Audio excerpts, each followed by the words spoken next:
Kata orang Lampung, yo kabang. Kata orang Jawa, pripun kabare. Kata orang Sunda, kumaha damang. Kata orang Arab, kaifa halu. Assalamualaikum warahmatullahi wabarakatuh. Alhamdulillah, alhamdulillahilladzi ja'ala al-qalama lil-kitabah wal kitabatu lil-qira'ah wal qira'atu lil-ma'rifah wal ma'rifatu lil-ibadah wal ibadatu lillahi ta'ala. Asyhadu an la ilaha illallah wa asyhadu anna Muhammadan abduhu wa rasuluh. Amma ba'du.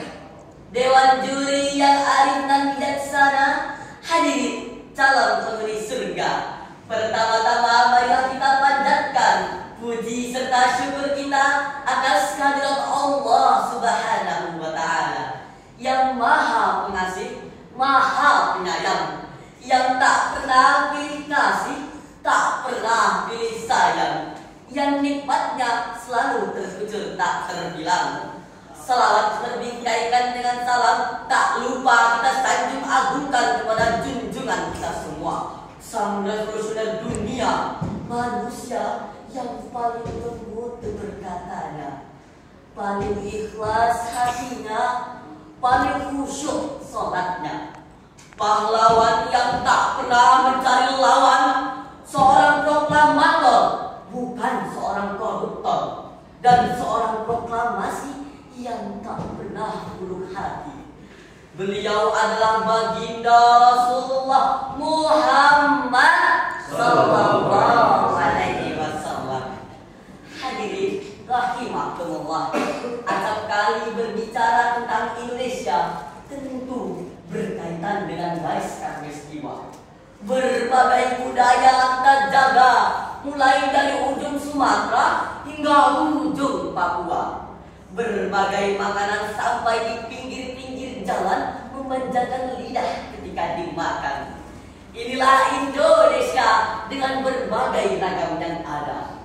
Sudah menjadi fakta pada sejarah nasional bahwa kemerdekaan yang direbut dari tangan para penjajah mayoritasnya direbut oleh para pejuang muslim yang dipimpin oleh berbagai kalangan seperti kiai, ustaz, tokoh agama, dan lain-lain. Dan bagaimana kalau kita kaitkan dengan situasi saat ini? Oleh karena itu, saya Hafi Gofar dari SMP Muhammadiyah Ahmad Dahlan Metro akan menyampaikan sebuah dai yang berjudul Partisipasi Muda-Mudi dalam Dakwah. Hadirin rahimakumullah, jika kita melihat Indonesia saat ini, sungguh rasanya tak sampai di hati. Mereka yang menjabat, rasa cinta digadaikan demi harta. Para pemuka agama berlomba-lomba mencari pamor nama. Para pejabat tega mengambil uang rakyat. Seolah keadilan telah ditelantarkan. Apabila keadilan telah dicampakkan, maka yang akan berkuasa adalah kezaliman. Yang jadi bawahan tak lagi segan terhadap atasan lantaran kewibawaan, tetapi lantaran ketakutan yang menghantui hanyalah hukum rimbanya sang pimpinan. Yang jadi atasan tak lagi peduli terhadap bawahan, dengan segala hukum yang semakin menyimpang. Bahkan yang lebih parahnya lagi, ketika yang terjarah adalah meja hijau pengadilan. Hukum tak lagi berwibawa karena ketajaman ketukan palu sidang telah acap kali dizalimi oleh ulah praktisi-praktisi hukum yang ketegasannya tersumbat oleh tumpukan dogat yang memikat. Oh, rasanya tak ingin percaya, tapi ini nyata hadirin. Ada apa dengan Indonesia? Apakah kita sebagai pemuda akan membiarkan Indonesia masuk ke dalam jurang kehancuran? Tentu tidak. Kita sebagai pemuda harus selalu menebarkan dakwah di tengah-tengah kondisi yang semakin memprihatinkan. Allah Subhanahu wa taala berfirman dalam Quran surat Ali Imran ayat 104 yang berbunyi, A'udzu billahi minasyaitonir rajim. Bismillahirrahmanirrahim.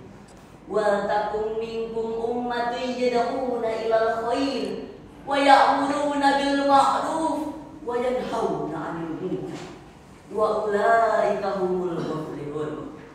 Ayat ini menekankan keberadaan sebuah kelompok dalam menyeru kepada yang ma'ruf dan mencegah dari yang munkar. Ayat ini juga menegaskan bahwa dakwah adalah tanggung jawab bersama yang harus diemban.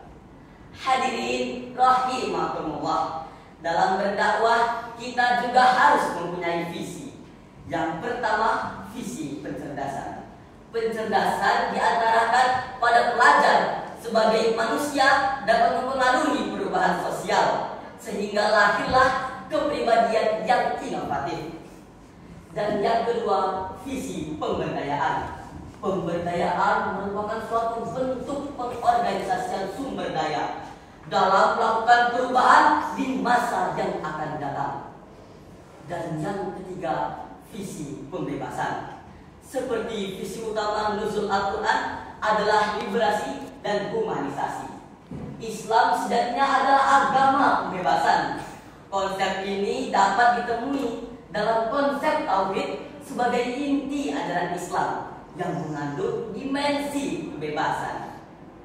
Hadirin rahimakumullah, apabila dalam berdakwah kita telah menerapkan 3 visi tersebut, maka insya Allah kita akan menjadi tauladan sehingga mampu bersama-sama mereformasi negara kita yang tercinta.